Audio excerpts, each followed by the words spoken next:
vaatajad, tere tulemast vaatama saadet Teler TV. Meie tänases saates keskendume me rohkem meie modellikonkursi finaalshow ettevalmistustele. Nagu meie eelmises saates teada, valis Baltic Models välja suvemodelli 2009 modellikonkursi kandidaatidest 12 finalisti.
Tal on väga kihvt nägu.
Need 12 finalisti astuvad üles ka meie suurel finaalshow'l ning nendest valitakse välja 3 võitjat, kes saavad alustada oma modellikarjääri. Üllatuslikult lisandub aga finaalshow'sse veel üks tüdruk, keda meie eelnevates finaalides sinna ei olnud arvatud. Miks otsustas Baltic Modelsi juht Viktoria Kass just nimelt selle jokkeri mängu tuua? Läheme ning uurime modelliagentuurist lähemalt. Kuule, aga palju me ennem ei kuule, siis me laupäeval näeme kella 9:30. No, jah, võib olla küll. No ma arvan pintsaks selga, nagu sa ikka, sa oled alati ilusti. Ei. Jah, täna ikka. Kuule, viitsid või? Las ta olla, head aega. Räägi, Viktoria, kuidas läheb ettevalmistamine modellikonkursi finaalshow'ks? Töiselt ja hästi. Žüriiliikmed, keda olen palunud, on enamus kõik kinnitanud ja tüdrukutega ma loodan, et kohtume laupäeval juba kella 8 meigis. Me teame, et 12 finalistile lisandus veel üks tüdruk, et miks sa siis otsustasid, et tema peaks siiski pääsema finaalshow'le? Jah, juhtus niimoodi, et pärast esimest castingut me valisime välja 7 tüdrukut, 6 tüdrukut, 1 poisi ja kui me tulime ühesõnaga kontorisse ja nagu te nägite, me valisime välja seal aparaadist, fotoaparaadist vaadates neid pilte, siis kontorisse tulles me tõmbasime need pildid arvutisse ja siis me nägime, et üks tüdruk, kes siis nagu üllatas täielikult piltide peal, et need vead, mis me vaatasime alguses, olid täiesti kadunud. Et me otsustasime lihtsalt nende piltide järgi teda võtta, et ta oli tõsiselt väga hästi fotogeeniline ja tema esinemine oli fotograafiga oli väga ilus. Aga nüüdseks siis 13 finalistist, kas sul on välja kujunenud enda lemmik? ausalt öeldes ei ole. Nad on kõik väga head ja 2 noormeest, kes on, ma olen neid pilte nii palju vaadanud, aga minust nad on kõik väga head tüdrukud ja poisid, nii et raske on otsustada, kelle me tahame oma agentuuri võtta, et ma ootan ka Karmeni isiklikku arvamust, nii et. Ma just tahtsin seda intrigeerijat küsimust küsida, kas Karmen on juba 13 finalistiga kohtunud? Jaa, ma olen talle kõik pildid saatnud ja mõõdud pildid, iseloomustuse, nii et selles mõttes, et ootan tema isiklikku vastust. Ta on küll praegu New Yorgis, aga ma loodan, et ta leiab selle aja ja vastab enne finaali. Nii et siis me saame ka teada, mis on tema arvamus.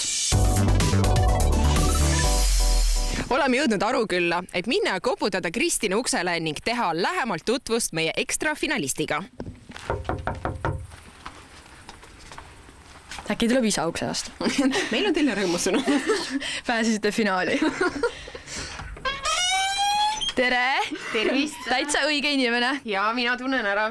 Kristina, kas sina tead, kes me oleme ja miks me siin oleme? Ei no, vist tean jah. Meil on sul üks väga tore rõõmusõnum, või? Sa oled pääsenud finaali. Palju õnne! No nii. Palju õnne ka minu poolt. Kuule, aga kas sa lased meid natukene sisse ka ja räägid endast lähemalt? Jah. Aitäh! Me tulime teile rõõmusõnumit teavitama, et teie kaunis tütar on pääsenud Teler TV suvemodelli finaalvõistlusesse. Võiks öelda, et ta on nii nagu ekstra finalist, sest alguses ei olnud nii plaanitud, aga otsustati ümber. Saatereegli muutusid, kuna tütarlaps selgus, et on foto peal palju fotogeenillisem, kui alguses oli arvatud. Selge, see on täitsa üllatus tegelikult, sest üldiselt ma vaatasin algul seda saadet ja see on ikkagi ma ei näinud, nii et oleks nagu saanud finaali. No nüüd on täitsa üllatuseks. No, on ka hea meel? Väga hea meel, ta on üldiselt mitu aastat ikka proovinud igale poole ennast pista, ükskõik missugune auk ja ta ennast topib, et üldiselt see on nagu tema jaoks vist kõige rõõmsam päev. Tuleb välja nii. Väga tore. No, aga alati tulebki proovida, katsetada ja kas teie emana olete oma tütart kogu aeg motiveerinud sellistest asjadest osa võtma? Jaa, sest ta ei ole mul esimene, ta on mul 3. Mul on teised ka kõik proovinud ja kõik on nagu poole peale jäänud, et ikkagi välja langed. Tema on nagu üks, kes läheb ikka omadega edasi ja kui ta ei pääse, ta ikkagi läheb jälle, proovib teisest kohast ja alati on, et kõik kohad, kus ta tahab minna, ta on ikkagi proovinud saada igale poole. Ta oli see aasta Raasiku vallas lauluvõistlustel, sai esimese koha ja siis tal on muusikas, tal on kõik niisugused esimesed ja teised kohad kõik võidetud nagu nii, et no nüüd proovib seal. No väga tore, nüüd andis Teler TV võimaluse. No, mis tunded sind valdavad praegu? Ma olen väga õnnelik, sest et ma tõesti oodanud, et lõpuks midagi muutub. Ja eks ikka saab sinna finaali minna ja eks läheb nii nagu läheb. Kas finaal natukene hirmutab ka või pigem on nii, et sinu jaoks sai see nagu konkurss läbi ja nüüd sa kisud jälle need narveerimise haavad lahti? Ei, mulle meeldib nii tegelikult. Aga noh, jah, narveerimine on küll, sest et seal on hästi palju tüdrukuid ja poisse. Ja võimalus on ka olemas tegelikult. Aga me soovime sul õnne ja närvide rahustuseks sa võid meile väikese tuuri äkki oma maja peal teha ja rääkida endast lähemalt, et kes sa selline oled ja milleks sa tegeled. Jah, okei.